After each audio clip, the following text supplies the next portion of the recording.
Hey guys, welcome back to Curious Minds, and today we are gonna see about what is the main reason for Betelgeuse dimming, its sudden dimming, and will it cause any harm to Earth or not. Now let's start with the video right away.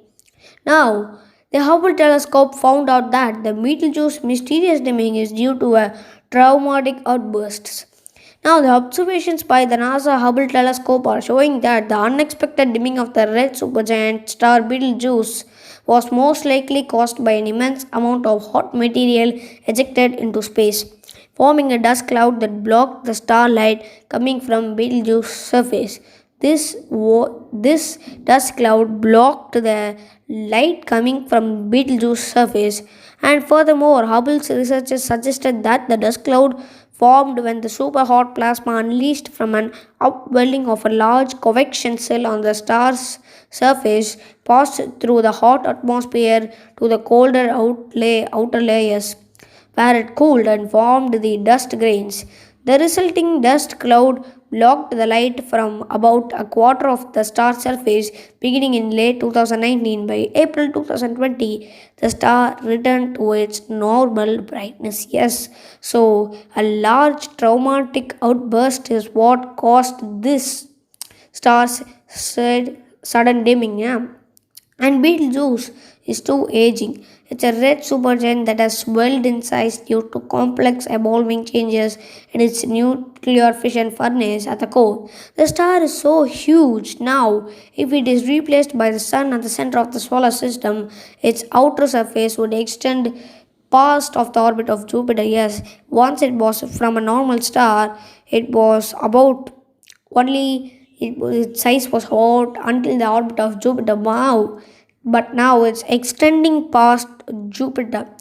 The unprecedented phenomena for Betelgeuse great dimming, eventually noticeable to even naked eye, started in October 2019. By mid February 2020, the monster star had lost more than two-thirds of its brilliance. It's nothing but the light. This sudden dimming has mystified astronomers who scrambled to develop several theories for the abrupt change. One idea was the huge cold dark spot, which is known as a star spot, covered a wide patch of the visible surface. But the Hubble observations led by Andrea Durpee, the associate director of the Center for Astrophysics and Harvard Smithsonian, Cambridge, Massachusetts, suggested a dust cloud covering a portion of the star. Yes, they also suggested that this dust cloud was hiding a portion of the star, which was again which proved to be right. Several months of the Hubble's ultraviolet spectroscopic observations of Betelgeuse beginning in January 2019 yield a timeline leading up to its darkening.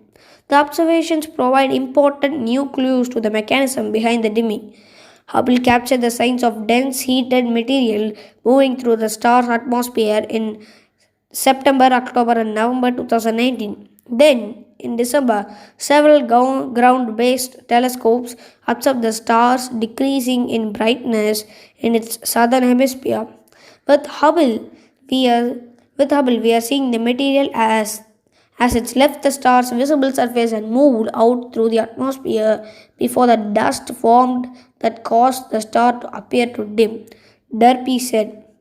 We could also see the effect of a dense hot region in the southeast part of the star moving outward. This material was 2 to 4 times more luminous than the star's normal brightness, she continued, and then, about a month later, the south part of the Betelgeuse dimmed conspicuously as the star grew fainter. We think it's possible that the dark cloud resulted from the overflow that the Hubble detected. Only Hubble gives us this evidence that lead up to the dimming. Yes. So this is what for the Astrophysicist Journal. Now these like massive supergiants are important because they are expel heavy elements such as carbon into the space that become building blocks of new generation of stars. Carbon is also a basic ingredient for life as we know. Now let's see whether this star bursts out, will it cause any harm to Earth? No, it will not cause any harm to Earth. If it was to cause any harm to Earth, it should be 50 light years closer to Earth. But this star is away at about 600 light years away from Earth, so it's not going to cause any damage to Earth or our solar system. So, this is what about will it cause any harm to Earth or why this suddenly dimmed. So, now how what is this traumatic burst? How this team traced it? Now the team began using the Hubble's early last year to analyze the behemoth of the star. Their observations are part of a 3-year Hubble study to monitor variations in the star's atmosphere. Betelgeuse is a variable star that expands and contracts, brightening and dimming on the 420-day cycle. Yes, it increases its brightness at to some point and decreases again its brightness in every 420 years. Days. Hubble's ultraviolet light sensitivity allowed researchers to probe the layers around the star's surface, which are so hot, more than 20,000 degrees Celsius Fahrenheit, they cannot be detected at visible wavelengths. These are layers that are heated partly by the star's turbulent convection cells building up to the surface. The Hubble Spectra taken in early and late 2019 and in 2020 probed the star's outer atmosphere by measuring the magnesium 2, slightly ionized magnesium. Yes, magnesium 2 is a slightly ionized magnesium, and they took the lines of this magnesium too. In September through November 2019, the researchers measured the material having about 2 lakh miles per hour passing the star's surface into its outer atmosphere. Yes, the material was moving about 2 lakh miles per hour. Now, this so hot dense material continued to travel beyond Betelgeuse's visible surface, reaching millions and millions of miles from the seething star. At the distance, the material cooled down enough to form the dust, the researchers said. The interpretation is consistent with the Hubble ultraviolet observations in 2020, which showed the behavior of the star's outer atmosphere returned to normal, even though the visible light images that showed that it was dimming.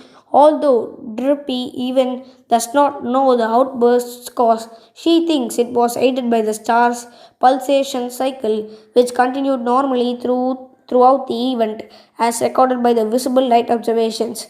The paper's co-author even said that Klaus Sturmes of the Leibniz Institute of Astrophysics, Potsdam, used the institute's automated telescope called the Stellar Activity or Stella to measure the changes in the velocity of the gas on the star's surface as it rose and fell during the pulsation cycle. The star was expanding in its life cycle at the same time as upwelling of the convection cell. The pulsation rippling outward from Betelgeuse may have helped to propel the outflowing of plasma throughout the atmosphere. Drupi even determines that 2 times the normal amount of material from the southern hemisphere was lost over the 3 months of outburst. Betelgeuse, like all stars, is losing mass all the time.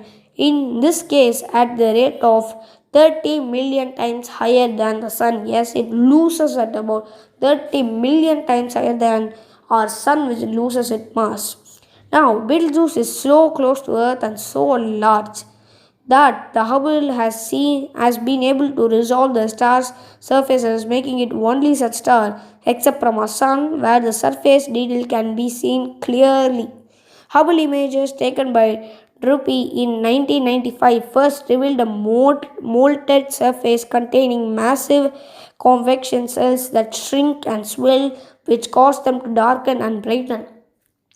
So that's all, guys. Hope you like this video. If you don't forget to hit the like button, and for more videos don't forget to subscribe to Curious Minds. And until a good video, this is me, Curious Minds, signing off. Before that, if you have any ideas, do suggest in the comment box. And until a good video, this is me, Curious Minds, signing off. Bye, guys.